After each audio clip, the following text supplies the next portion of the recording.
durante o pré-vestibular, eu fiz 2 pré-vestibulares dentro da faculdade. Um eu fiz uma aula em LGBT e o outro foi na faculdade, na UF. E foi totalmente diferente esse aprendizagem. Eu senti na aula em LGBT, eu aprendi muito mais do que no pré-vestibular da UF. Foi totalmente diferente. Por quê? Foi um ambiente escolhedor, sabe? Foi um ambiente que tipo, a gente tinha liberdade de beber água a hora que queria e tipo, comer o que quisesse. E era muito mais assim, acolhedor mesmo, tipo, você sentia diferença. Como assim beber água a hora que eu queria? Porque na UF tinha horário, você podia, tipo, só podia beber água nos intervalos das aulas. Era horrível, tipo, era uma coisa horrorosa, assim, tipo, militar. Você tá lá, tipo, era muito punk. E quando eu tava falando, tipo, quando eu conheci esse pré-vestibular na ONG, nossa, tipo, eu falei assim, gente, aqui é minha casa, então tratava ali como, tipo, e ela tratava como igual, sabe? E tinha uma diferença entre os professores. E eu sentia que muitas das vezes tipo, eu já tinha um lado do cavaleiro atuando, sabe? Porque eu lembro quando estava chegando perto do Enem, a gente fazia, tipo, nós alunos mesmo organizávamos aulas de revisão, tipo, que a gente ensinava para os outros alunos. E era muito bacana porque, tipo, quando acabou, saiu o Enem, acabou o Enem e tudo mais, aí perguntaram, o que vocês querem fazer agora? E a gente, tá, e agora? A gente criou esse laço. Teve o professor da época e tudo mais, que ele criou um caos, falando que a gente não tinha compromisso, que a gente faltava muito, sendo que todo mundo estava presente. Nós éramos 7, dos 7 foram para a faculdade. E era muito engraçado. Êxito de 100%, uhul. Foi 100%. E foi maior, tipo assim, foi maior, não foi maior, foi o maior índice de aprovação. Porque a gente sentiu parte, vamos dizer assim, parte da comunidade ali. Uhum. E desse pré-vestibular da UF que eu fiz na época, nossa, tipo, se entraram 2 na faculdade foram muito, porque o pessoal surtava, tipo, saía de lá chorando, porque eu tinha um professor que cuidava da gente. E eu ficava muito mal, porque assim, cara, se eu ao meu lado de educação, não sei o que eu estou fazendo. Vocês entendem como é que a gente serve ao sistema? E eu percebi muito isso, porque você falava assim, eu falei assim, cara, como que eu aprendi no pré-vestibular, que muitas das vezes é uma metodologia totalmente igual, e eles usam isso como arma. Sim, porque a gente vira opressor. Paulo Freire estava completamente certo, a gente vira opressor. O sonho do oprimido é ser opressor, a não ser que a gente amplie nossa consciência crítica.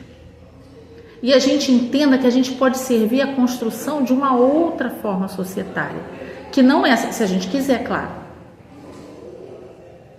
Se a gente quiser. Que eu posso falar não, né? Eu posso falar que não, que eu quero servir a isso. Beleza, é uma opção. Não existe educação que não seja política. Quando eu digo, não, aqui na minha sala eu não falo de política, isso já é uma opção política. Fala, ô. Eu só ia dizer que esse processo de ter cientista em casa, porque eu aprendi mais, é que você vai trabalhar com a gente no processo de amorosidade. Nossa, ontem eu lembrei desse termo, o tanto tempo que eu não lembrava dele, eu falei assim, gente, eu acho que vocês não, uma parte aqui que não foi meu aluno ainda, obrigado por voltar a isso, que ontem eu estava mexendo nas minhas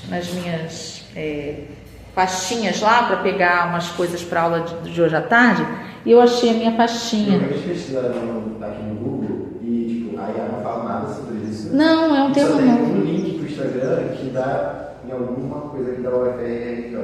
E eu acho que e eu tenho um registro de uma página que eu ainda não construí, que é uma ideia minha e do Neilton, né? Neilton, que é meu ex-aluno, que está vindo para o Rio, graças a Deus a gente vai poder trabalhar junto mais, que é um conceito, que o conceito, na verdade, ele foi cunhado, o conceito, não, a palavra, pela Ana Dantas. Eu e Neilton, a gente lançou um livro infantil. O Menino das Flores? Isso. O menino que me acabou a bateria? Não, que fez a gente lançou um livro. Eu vou trazer na aula passada, o tempo não existe, né, gente? Eu vou trazer na aula passada. Eu vou trazer na aula que vem os livros infantis que eu escrevi. E o livro O Menino que Me Ensinou a Comer Flores, ele foi baseado na história de um ex-aluno meu e foi ilustrado por um outro ex-aluno meu. E a Ana, quando leu, ela falou assim, isso é bioamorosidade, porque os 3 são da biologia, né? E a gente começou a elaborar isso, eu e Neilton, a gente tem até um registro, um domínio com esse nome. E ontem eu estava mexendo nisso. O que é a bioamorosidade, né? É a amorosidade freiriana, mas dentro de uma perspectiva dos conhecimentos biológicos. É isso. Um dia talvez nessa vida eu escreva mais sobre isso. Se eu não ficar com preguiça, eu vou escrever sobre isso. Mas isso eu vou falar mais sobre isso depois. Esse conceito não vai ter nada escrito. Sério, falo sério, né? Ai, que bom! Que bom. Fala, Sam.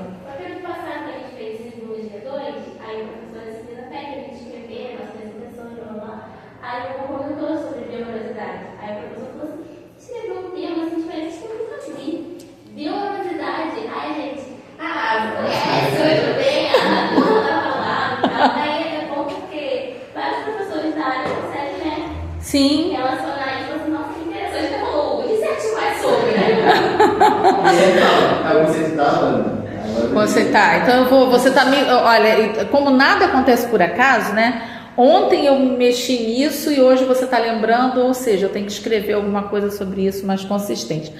Mas eu queria provocar vocês numa coisa que vocês, antes da gente ler, aí eu quero propor a gente ler o texto, aí a gente faz um intervalinho e a gente volta para trabalhar a segunda parte da aula, né? O texto eu passei para vocês foi mais um capítulo do Fábio Scarano, o Gaia no Antropoceno, né? Por quê? A gente está vivendo um momento que alguns cientistas chamam de antropoceno, né? Que seria mais uma fase geológica marcada pela presença do ser humano. E vocês vão chegar no mercado de trabalho, eu estou usando esse termo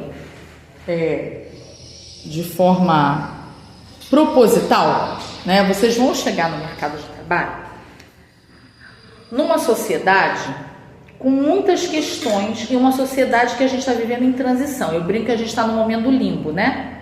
O mundo acabou, outro está se construindo e a gente está naquela fase que a gente não sabe muito bem o que está acontecendo ainda, né? E vocês